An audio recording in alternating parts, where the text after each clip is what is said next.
नमस्कार दोस्तों, आप सभी लोगों का एक बार फिर से हमारी इस वीडियो में आप सभी लोगों का इस्तकबाल, बहुत बहुत वेलकम। तो भाई एक बार आप सभी लोगों से रूबरू होने का जब मौका मिलता है तो मैं हमेशा आपको अलग अलग चीज़ें बताता हूं। तो मेरे पास बहुत दिनों से बहुत सारे सवाल आ रहे हैं कि सर हमारा कोर्स कब तक ख़त्म हो जाएगा, कितना समय लगेगा स्पीड आने में, आपको क्या लगता है सर हमारी स्पीड आ पाएगी भी कि नहीं आ पाएगी। तो भाई मैं इन सवालों को सुन के ना बहुत ज़्यादा ये सोचता हूँ कि भाई मैं आपको पढ़ा रहा हूँ तो मेरे पे बड़ा बर्डन हो जाता है कि भाई बच्चे हमसे इतना सवाल पूछ रहे हैं, तो मेरा भी एक एक्सेप्शन, एक अपना हक बनता है कि आपको इन सवालों का जवाब दूं और आपको रूबरू कराऊं स्टेनो की चीज़ों से।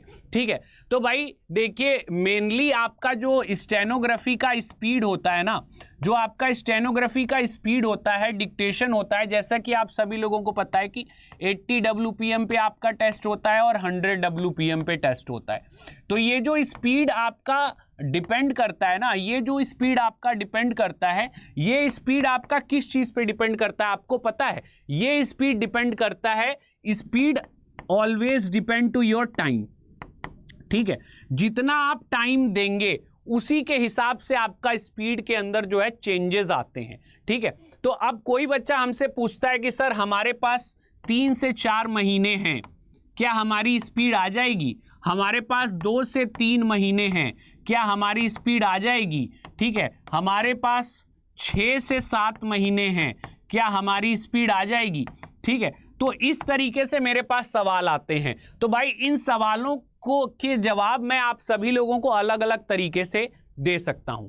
ठीक है, तो जैसे स्टेनोग्राफी में एक और पार्ट होता है क्रैश कोर्स का, बहुत सारे लोग कराते हैं 90 डेज क्रैश कोर्स। ठीक है, 1 मंथ में बेसिक कंप्लीट, 20 डेज में बेसिक कंप्लीट। तो भाई देखिए होता क्या है, किस तरीके से इन चीज़ों में आप डील कर सकते हैं।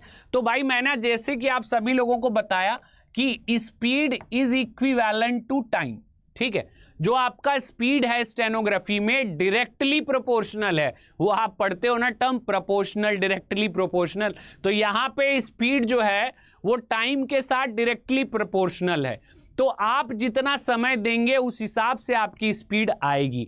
अब जैसे कोई कोर्स खत्म करना चाहता है 3 से 4 महीने में, तो सिंपली यहाँ पे आप सभी लोगों को जो बेसिक पार्ट खत्म करना पड़ेगा वो आपको 25 दिन के अंदर, 25 डेज के अंदर बेसिक खत्म करना पड़ेगा।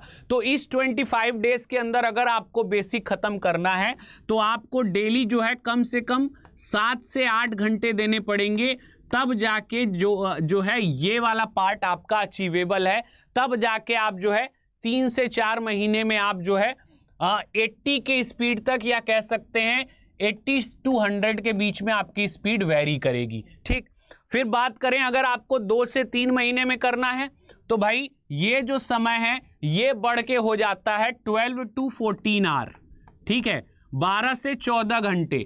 अगर आप 12 से 14 घंटे डेली देते हैं तब जाके आपकी जो है स्पीड 80 to 100 तक हो जाएगी। कितने दिनों में? तो 2 से 3 महीने में। ठीक है, यहाँ पे 12 से 14 घंटे का मतलब जो आपको बेसिक वाला पार्ट है ना, वो कम से कम आपको 10 से 12 दिन में ख़त्म करना पड़ेगा। और 10 से 12 दिन में ख़त्म करने के लिए कितने? 12 से 14 घंटे डेली देने पड़ेंगे। फिर अगर हम बात करें कि आपको 6 से 7 महीने में ख़त्म करना है, तो 6 से 7 महीने में ख़त्म करने के लिए आपको पर डे कम से कम आपको अपने 3 से 4 घंटे देने पड़ेंगे।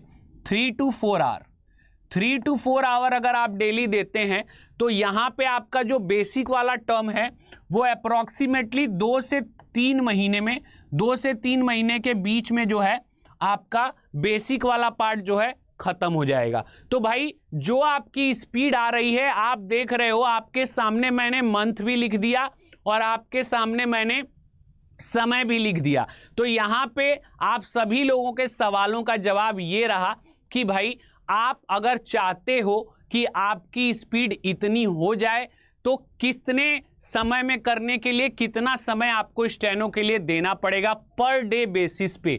यही चीज़ आपकी डिसाइड करती है कि स्टेनोग्राफी में आपकी स्पीड जो है 30 दिन में कितनी हो जाएगी, 50 दिन में, 90 दिन में, 120 दिन में, 160 दिन में कितनी। ये सारी चीज़ें जो डिपेंड करती हैं वो आपके समय पे डिपेंड करती हैं। जितना ज़्यादा आप स्टेनोग्राफी को समय देंगे उस हिसाब से स्टेनोग्राफी आपको आएगी, उस हिसाब से आपकी सारी चीज़ें आगे के लिए चलेंगी। तो भाई ये बात सभी लोग अपने दिमाग में डाल लीजिए कि भाई अगर आपको कम से कम समय में स्टेनोग्राफी करना है तो जो आपका पर डे का समय है स्टेनोग्राफी के लिए, उस पर डे के समय को आपको क्या करना पड़ेगा, बढ़ाना पड़ेगा। अगर आप उस पर डे के समय को बढ़ा देते हो तो आप जो है स्टेनोग्राफी कम समय में भी कर सकते हैं। लेकिन मैं हमेशा यही गाइड करता हूं कि भाई जितना ज़्यादा से ज़्यादा एक्सेस समय आप लेके चलोगे उतना आपके लिए बेनिफिशियल है, क्योंकि वहाँ पे आप सभी लोगों को प्रैक्टिस करने का बहुत ज़्यादा समय मिल जाता है कि हाँ भैया हमने 100 तक भी प्रैक्टिस कर ली, 120 तक भी कर ली, 130 तक भी कर ली। तो जब आपकी स्पीड ऑलरेडी 120 130 है तो 80 और 100 लिखने में आपको कोई भी दिक्कत, कोई भी समस्या नहीं आएगी। तो इसलिए ज़्यादा से ज़्यादा समय लेके चलिए। 2024 स्टेनोग्राफी एकदम पास है और अब आप सभी लोगों के पास मेहनत करने के अलावा और कोई ऑप्शन नहीं है।